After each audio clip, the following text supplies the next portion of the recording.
बैठक पार पडलेली आहे, काय त्याविषयी पहिल्यांदा सांगा.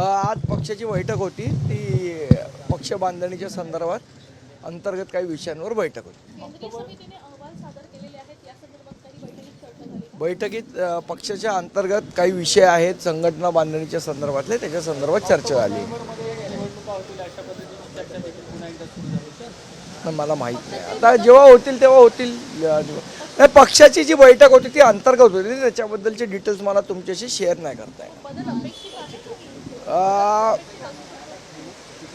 अमय खोपकर आमचे जे पदाधिकारी आहेत त्यांचा चित्रपट नुकताच प्रदर्शित झाला, ये रे ये रे पैसा.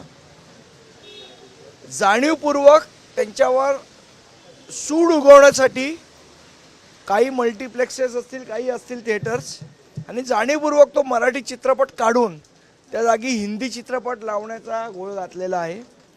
त्या सर्व थिएटर्सना आम्ही इशारा देतोय, अशा प्रकारे जाणीवपूर्वक मराठी चित्रपटांची जर गळचेपी करण्याचा प्रयत्न केला तर महाराष्ट्र नवनिर्माण सेनेला आपल्या पद्धतीने आंदोलन करावं लागेल, याची त्यांनी नोंद घ्यायची.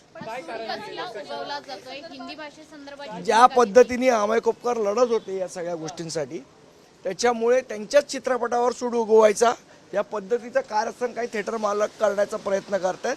आमचा त्यांना इशारा आहे की त्यांनी योग्य वेळी टाळ्यावर यावं, नाहीतर त्यांना टाळ्यावर कसं आणायचं ते आम्हाला व्यवस्थित माहिती आहे. पण एकीकडे प्राईम टाइम स्क्रीनिंग संदर्भातला प्रश्न असतो, दुसरीकडे अशा पद्धतीने मराठी सिनेमा अचानक जाणीवपूर्वक कुठला जो सय्यारा बियारा कुठला काय मला माहीत नाही कुठला चित्रपट आलाय, पण याच्यासाठी जर तुम्ही मराठी चित्रपट हिंदी चित्रपटासाठी उतरवणार असाल तर मग महाराष्ट्र नवनिर्माण सेनेच्या रोषाला बळी पडावं लागेल, हे त्यांनी लक्षात ठेवावं.